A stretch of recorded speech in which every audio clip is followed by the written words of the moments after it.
Welcome back नाज़रीन। कराची के हर मसले के ऊपर बात की जाती है इस प्रोग्राम के अंदर। गुज़िश्ता कई दिनों से हम बात कर रहे हैं लोड शेडिंग के हवाले से। हमने ये भी देखा कि माड़ीपुर रोड के ऊपर उस सड़क को ब्लॉक करके शहरी परेशान हाल थे और सुबह का नाश्ता उन्होंने पुलिस के आंसू गैस शेलिंग से किया और फिर दोपहर का खाना जो है वो लाठीचार्ज था और रात का खाना जो है वो गिरफ्तारियों से इख्तिताम पजीर हुआ। ये तमाम चीज़ें हमने देखी और आपको दिखाई और इसका डिस्कशन भी किया हमने।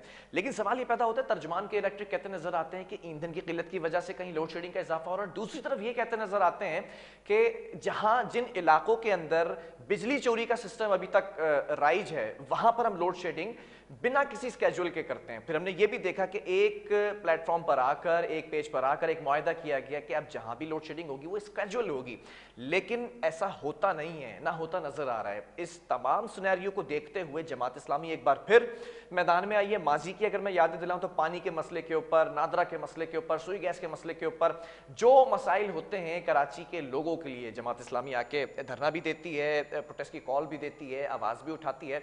एक बार फिर हमने देखा कि लोड शेडिंग के खिलाफ और ख़ास तौर पे बिना किसी स्केड्यूल की लोड शेडिंग के खिलाफ जो है वह जमात इस्लामी एक बार फिर धरना दे चुकी है। आज हमने देखा कि कराची के जो अमीर हैं जमात इस्लामी के, हाफिज़ नईमुर रहमान, वो भी खिताब करते नजर आए, गुफ्तगू करते नजर आए। इसी पर बात कर लेते हैं। हमारे साथ जमात इस्लामी के रहनुमा ऑन कॉल मौजूद हैं, उसामा रजी साहब। उसामा साहब, बहुत शुक्रिया ज्वाइन करने के लिए। क्या कहेंगे सबसे पहले, लोड शेडिंग के खिलाफ धरने का आगाज हो चुका है, स्ट्रेटेजिक प्लान क्या है आप लोगों का?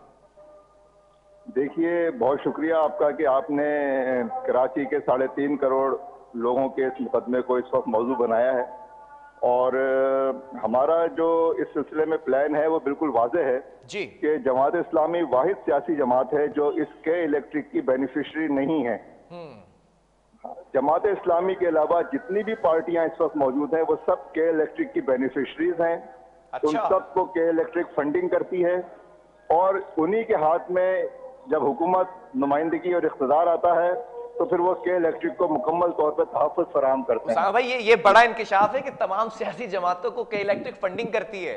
बिल्कुल, देखिए रिकॉर्ड के ऊपर ये बात मौजूद है। MKM का नाम है, पीपल्स पार्टी का नाम है, PTI का नाम है। खुद PTI के आला तरीन जिम्मेदारान ने इसकी निशानदेही की है कि उनकी क़यादत ने मना किया कि के इलेक्ट्रिक के खिलाफ मुजाहरा मत करें क्योंकि वो हमें दुबई में फंडिंग करते हैं, दुबई के थ्रू उनका फंड यहाँ पर आता है और इसमें मुस्लिम लीग नून ये सब शामिल है। इन सब के जिम्मेदारान के नाम आते हैं, इनको नवाजा जाता है और कराची के अवाम की जेबों पर के इलेक्ट्रिक के जरिए डाका डाला जाता है और उसके जरिए उनको सियासी मालियात जो है इन पार्टियों को फराहम होती है, उसके जरिए वो सियासी इख्तिदार पर कब्जा करते हैं और फिर के इलेक्ट्रिक को फ्री हैंड होता है वो जिस तरह। इसलिए कि ये एक प्राइवेट कंपनी है, ये एक बिजनेस कंपनी है। अच्छा, जमात इस्लामी की वर्किंग बड़ी स्ट्रांग होती है। इस बार मैं जरा चाहूंगा कि राज अफशा किए जाएं, क्या कराची के अंदर लोड शेडिंग का मसला जेन्युइन मसला है या फिर ये मनमानी लोड शेडिंग की जाती है? मैं आपको एक मिसाल देता हूं। कल हमने शहर में 10 मुकामात के ऊपर धरने दिए। ठीक है। और सुरजानी के इलाके में, न्यू कराची के इलाके में, जहां पे वहां पे जो के इलेक्ट्रिक का मरकज था, हमने वहां पे धरना दिया है। वहां पे शदीद लोड शेडिंग चल रही थी, कई घंटों की लोड शेडिंग थी। हमने वहां पे धरना दिया और हमारे धरने के शुरू होने के आधे घंटे के बाद पूरी आबादी में कल लाइट आई है और बिला ताअत्तुल लाइट आ रही है। सर तो फिर पूरे कराची में धरना देते ही रहना, लोड शेडिंग नहीं होगी? लोड शेडिंग अचानक खत्म हो गई हमारे धरने के बाद। नहीं उसामा भाई, मैं कह रहा हूँ ऑन अ लाइटर नोट, पूरे कराची में फिर धरना देते रहे, लोड शेडिंग खत्म हो जाएगी? देखिए, मैं आपसे बताऊं कि ये जो अचानक लोड शेडिंग का सिलसिला शुरू होता है जी, इसके पीछे जो कारिस्तानी है, इसके पीछे जो वारदात है वो ये है कि इनको जब हुकूमतों से मजीद मराहत लेनी होती हैं या हुकूमतों को इन्हें मजीद मराहत देनी होती हैं, इसलिए कि हुकूमतें और पार्टियां इनसे पैसे लेती हैं। आपको मालूम है आसिफ अली जरदारी साहब ने जब इस कंपनी के शेयर ट्रांसफर किए थे 50 अरब रुपए इस कंपनी के ऊपर ड्यू थे और वो 50 अरब रुपए उन्होंने सब्सिडी दी थी हुकूमत की तरफ से। अरे भाई, ये हलवाई की दुकान पे ये जो आप फातिहा दे रहे हो, माले मुफ्त समझ के इसको इस्तेमाल कर रहे हो, ये अवाम का पैसा है। अवाम इसके नतीजे में अजियतनाक जिंदगी गुजार रहे हैं। लोग दिन भर नौकरियां करके घर आते हैं, धक्के खाते हुए घर पहुंचते हैं मजदूर, तो उनके घरों में लाइट नहीं होती, पानी नहीं होता, जो है। अच्छा, मैं एक चीज और आपके सामने रख दूं, उस पर भी आपका नैरेटिव चाहूंगा। जमात इस्लामी का तर्जुमान के इलेक्ट्रिक के दो अलग अलग स्टेटमेंट सामने आए। एक स्टेटमेंट ये सामने आया कि बिजली चोरी वाले इलाकों के अंदर हम बिना स्केड्यूल के लोड शेडिंग कर रहे हैं। दूसरी तरफ एक स्टेटमेंट ये सामने आया कि ईंधन की किल्लत की वजह से लोड शेडिंग में इजाफा किया गया है। किस नैरेटिव को सपोर्ट करना चाहेंगे? देखिए, पहली बात यह है कि अगर किसी आबादी में 100 लोग रहते हैं, वहां पे 50 लोग या 99 लोग बिजली नहीं देते, पेमेंट नहीं करते, बिल अदा नहीं करते, लेकिन अगर एक आदमी बिल अदा करता है तो ये हुकूमत की जिम्मेदारी है कि उसको बिजली मिलनी चाहिए। यानी बिजली ना, बिल अदा ना करने वालों की, ठीक है, मतलब मैं आपका मौक़िफ़ ही समझूं कि ये मैनेजमेंट का जो है वो कसूर है, ये फेल होती नजर आ रही है इलेक्ट्रिक की मैनेजमेंट। ये जिम्मेदारी कोई कबूल ही नहीं कर रहा है। जितने जिम्मेदारान हैं उनको मसला ही नहीं है। वो इस बात पर बड़े मुतमईन है कि उन्होंने आवाम की गर्दनों के ऊपर पांव रखा हुआ है, नुमाइंदगी के ऊपर कब्जा किया हुआ है, लोगों को दबा कर रखा हुआ है। पूरे सिंध से पीपुल्स पार्टी के 950 से ज्यादा कैंडिडेट जो है बिला मुकाबला जीत गए। इतना समाजी दबाव है लोगों के ऊपर कि लोग सियासी तौर पर सर नहीं उठा सकते। इस वजह से इनको एतमाद है। और ये तो एक अलग मसला है ना, बल्दियाती इलेक्शंस की अगर बात की जाए, वो अगर बिला मुकाबला जीत गए तो सामने कोई शख्स मुकाबले में खड़ा क्यों नहीं होता?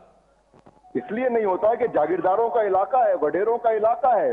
वडेरों के इलाके में कोई उनकी मर्जी के खिलाफ वोट नहीं डाल सकता। आपकी सियासी जमात नेशनल लेवल पर है, स्ट्रांग है, पॉलिटिकली वर्किंग अगर उसका स्ट्रक्चर देखा जाए तो वो भी मैं आपसे अर्ज कर रहा हूँ ना, मैं आपसे अर्ज कर रहा हूँ कि इतना बड़ा समाजी जबर है कि वहां कोई सोच नहीं सकता कि जागीरदार के इलाके में या वडेरे के गाँव में उसकी मर्जी के खिलाफ खड़ा होना। मुझे एक बात बताएं, मैं आप ही की बात को कंटिन्यू कर देता हूं। जनरल इलेक्शन की अगर बात कर ली जाए पिछले, तो क्या सोच सकते थे कि एक सियासी जमात जो यहां से तमाम सीटें लेकर जाती थी या कमोबेश 1 से 2 सीट छोड़ दी जाती थी, वो सियासी जमात सिर्फ 4 सीट लेकर बैठेगी और दूसरी सियासी जमात यहां से सीट्स लेकर गई है? क्या पॉसिबल था? अवाम नहीं किया। बिल्कुल, लोग मुतबादिल की तलाश में थे, लोग इनसे तंग आए हुए थे, लोग इनको गालियां दे रहे थे, लोग इनको बददुआएं दे रहे थे, लोग इनसे निजात चाहते थे। लिहाजा उन्हें मुतबादिल के तौर पे एक पार्टी की तरफ वो गए और उन्होंने 14 सीटें कौमी असेंबली की उसको दी, 24 सीटें सूबाई असेंबली की उसको दी। लेकिन अफसोस की बात यह है कि उन्होंने भी कराची वालों के लिए तो कुछ भी नहीं किया। ना अफसोस तो मुझे भी इसी बात का है, लेकिन then why not Jamaat Islami in interior areas of Sindh? Interior areas में जमात इस्लामी इसलिए नहीं है कि वहां पे सियासी अमल बिल्कुल खत्म है, वहां सियासी अमल होता ही नहीं है, वहां जागीरदाराना फाशिज्म है, वहां किसी को सर उठाकर इंतखाबात में हिस्सा लेने की या सियासी अमल करने की आजादी नहीं दी जाती। चले सिंध की इंटीरियर सिंध की बात छोड़ते हैं, why not in Karachi? Karachi में पूरी तरह से जमात इस्लामी मौजूद है, हर सीट के ऊपर मौजूद है। कराची में जो इंतखाबात होते हैं, देखिए यहाँ पर आप हमारे मुल्क के इंतखाबात की एक और हकीकत को अपने सामने रखें कि यहाँ इंतखाबात से पहले इंतखाबी फैसले किए जाते हैं पावर कॉरिडोर्स में। अच्छा। जो पावरफुल हल्के हैं वो पहले फैसला करते हैं कि यहाँ पे मेयर ये बनेगा, फला सीट उसको दी जाएगी। आपको ये बात अच्छी तरह मालूम होगी और नहीं मालूम है तो होनी चाहिए कि वो पहले से बताई जाती है कि ये सीट हमने फला को दे दी है, ये वो जीतने वाला है, ये वो जीतने वाला है यहाँ पर, और उसके लिए मैनेजमेंट की जाती है, उसके लिए इंतजामिया इस्तेमाल की जाती है। उसके लिए अगर कोई दूसरा जीत भी जाता है तो कागज के ऊपर फैसला किसी और के हक में लिखा जाता है, ऐलान किसी और के हक में किया जाता है। आपको नहीं याद है कि सैयद मुनव्वर हसन यहाँ पे इंतखाब जीत गए थे, इंतखाब जीतने के बाद उनको उनके हारने का ऐलान कर दिया गया। ठीक है, आपको नहीं मालूम कि नेमतुल्लाह खान के हक में पूरा शहर था, तमाम सर्वेज इसकी तायद कर रहे थे कि नेमतुल्लाह खान को इस शहर के शहरी दोबारा से मेयर देखना चाहते हैं, लेकिन जनरल मुशर्रफ की हुक्म की या उसकी फरमाइश की उन्होंने पाबंदी नहीं की और उन्होंने कहा कि आप जमात इस्लामी से अलहदा हो जाइए, आप बहुत अच्छे आदमी हैं, आपने पूरे शहर के अंदर डिलीवर किया है, आपकी सारी फाइलें हमने देखी हैं, आपकी परफॉर्मेंस एक्सीलेंट है, आपकी अमानत और दयानत बेहतरीन है, लेकिन आपसे बस एक वो है दरख्वास्त कि आप जमात इस्लामी से अलग हो जाएं। उनका भाई जमात इस्लामी से क्यों अलग हो जाऊं, मैं तो ये काम ही खुदा की रजा के लिए कर रहा हूँ। और ये नेमतुल्लाह साहब के बाद जो मेयर आए थे, जो आज अपनी एक अलग पार्टी लेकर चल रहे हैं, वो भी क्लेम करते हैं कि मैंने भी बड़ा काम किया है, ज्यादा किया है, उनसे क्या कहेंगे? देखिए, अब उनके ऊपर हम क्या बात करें, वो उनका जो क्लेम है उसकी हकीकत को ये शहर वाले जानते हैं। ज्यादातर तो मैं फैक्चुअल आपको बात बता देता हूँ कि ज्यादातर वो प्रोजेक्ट हैं, ज्यादातर क्या कोई एक भी प्रोजेक्ट ऐसा नहीं है जो उन्होंने नया शुरू किया हो। वो सारे प्रोजेक्ट जो नेमतुल्लाह खान के थे वही उन्होंने कंप्लीट किए हैं और उसके ऊपर अपनी होता यही है ना, हुकूमत चली जाती है, हुकूमत चली जाती है, प्रोजेक्ट तो कंप्लीट करना है ना, ये थोड़ी कि अपनी एक 1.5 इंच की मस्जिद बना ली जाए एक बार फिर। नहीं, हाँ वो सही है, लेकिन कम से कम वो ये तो करते हैं कि नए प्रोजेक्ट भी लेकर आते हैं ना। मैं आपसे ये बता रहा हूँ कि नेमतुल्लाह इस वक्त शहर का बिजली के बाद सबसे बड़ा मसला जो है, संगीन तरीन बहरान है, वो पानी का बहरान है। ठीक है, बिल्कुल है। आदमी दिल जी बिल्कुल है, आदमी मतलब खाए किधर की चोट बचाए किधर की चोट वाली सूरत हाल है कि पानी का बिजली नहीं होती है तो पंपिंग स्टेशन बंद हो जाते हैं, पंपिंग स्टेशन बंद होते हैं तो घरों में पानी नहीं आता, पानी आने का वक्त होता है तो घर की लाइट चली जाती है। और कराची को जितने पानी की जरूरत है, तकरीबन 15 मिलियन गैलन पानी कराची को 1500 मिलियन गैलन पानी कराची को रोजाना चाहिए। ठीक है। और इस वक्त सिर्फ 500 मिलियन गैलन पानी कराची को मिल रहा है। इसलिए नेमतुल्लाह खान ने K4 मंसूबे के नाम से कराची 4 पानी का मंसूबा था, उसकी बुनियाद रखी थी, फिजिबिलिटी बनाई थी, उसके ऊपर जो है वो काम किया गया था। और ये MKM वाले आए थे। MKM को जब जनरल मुशर्रफ ने दोबारा सिटी नाजिम का ओहदा दिया, इसके इख्तियारात दिए, तो उन्होंने K4 मंसूबे को खत्म कर दिया और पानी के लिए कराची की इजाफी पानी, एक बूंद पानी का इजाफा उन्होंने नहीं किया और कराची आज तक बिलख रहा है और ये सब उसके जिम्मेदार हैं। हम कराची वाले इस बात को नहीं भूल सकते कि हमारे ऊपर जिन भत्ताखोरों को के इलेक्ट्रिक के बिल वसूल करने के लिए मुसल्लत किया गया था, जिस तरह से वो गाड़ियों पे बैठ बैठ कर आते थे और लोगों से बिलों की अदायगी न होने के ऊपर उनकी बिजलियां काटते थे, उनको धमकियां देते थे। और हम ये बात आज नहीं भूल सकते कि कराची आज जो पानी को तरस रहा है उसके जिम्मेदार वो हुकूमत है, पीपल्स पार्टी है और MKM है। जरा सा ये भी बताइएगा ना, व्हाट्स द स्ट्रेटेजिक प्लान, क्या करने जा रही है जमात इस्लामी? देखिए, सियासी जमात की जो स्ट्रेटजी होती है वो अवाम के साथ सियासी अमल को अंजाम देना होता है। ठीक है। उसके हवाले से हमारी जो हिकमत अमली है वो एहतिजाज की हिकमत अमली है। हम अवाम से अपील करते हैं कि मसाइल के हल का वाहिद रास्ता ये यानी वो अवाम जब बिलबिलाते हैं तो गुस्से में आकर तोड़फोड़ शुरू कर देते हैं, गिराव जलाओ यानी जलाओ घिराव वाला सिलसिला शुरू करते हैं। हम उनसे ही कहते हैं कि आप ये एहतिजाज बिल्कुल सही रास्ता है, लेकिन पुरअमन और अवाम की ताकत वाले एहतिजाज का सिलसिला आगे बढ़ाइए। और ये जो हुकूमत है और हुक्मरानी है, ये आपका हक है। आप इसको वडेरों से, सरमाएदारों से, इन लुटेरों से, इन जालिमों से आप ये इख्तिदार छीनिए। और जब तक वो लोग इख्तिदार में नहीं आएंगे जिनके अपने घर पे पानी नहीं आता, जिनके अपने घर बिजली नहीं आती, जिनको खुद ट्रांसपोर्ट का मसला है, मुझे ये भी बताइएगा, जो व्यूअर्स आपको देख रहे हैं, सुन रहे हैं, आइंदा का लाएमल क्या बयान किया हाफिज साहब ने? देखिए, मैं आपसे कह रहा हूं कि लाएमल एक सियासी जमात का वो अवाम के जरिए सियासी अमल को आगे बढ़ाना होता है, अवाम को एजुकेट करना होता है और अवाम के जरिए सियासी तौर पर चीजों को एड्रेस करना होता है। हमारी हिकमत अमली ये है कि जब तक अवाम सियासी तौर पर एहतिजाज नहीं करेंगे, पुरअमन जमहूरी एहतिजाज, अवाम को जितनी बड़ी तादाद में अवाम मुतासिर हो रहे हैं, अवाम को लाखों की तादाद में सड़कों के ऊपर निकलना चाहिए और सड़कों के ऊपर बैठना चाहिए। वो रात को फुटपाथों के ऊपर सोने की कोशिश करते हैं, उन्हें फुटपाथों पर सोने की बजाय अपने अहले खानदान के साथ सड़कों पर बैठना चाहिए और इसी के जरिए मसाइल हल होंगे। वन लास्ट कमेंट, बल्दियाती इलेक्शन की तैयारी कैसी है? एक्सीलेंट, A1 इंशाअल्लाह ताला।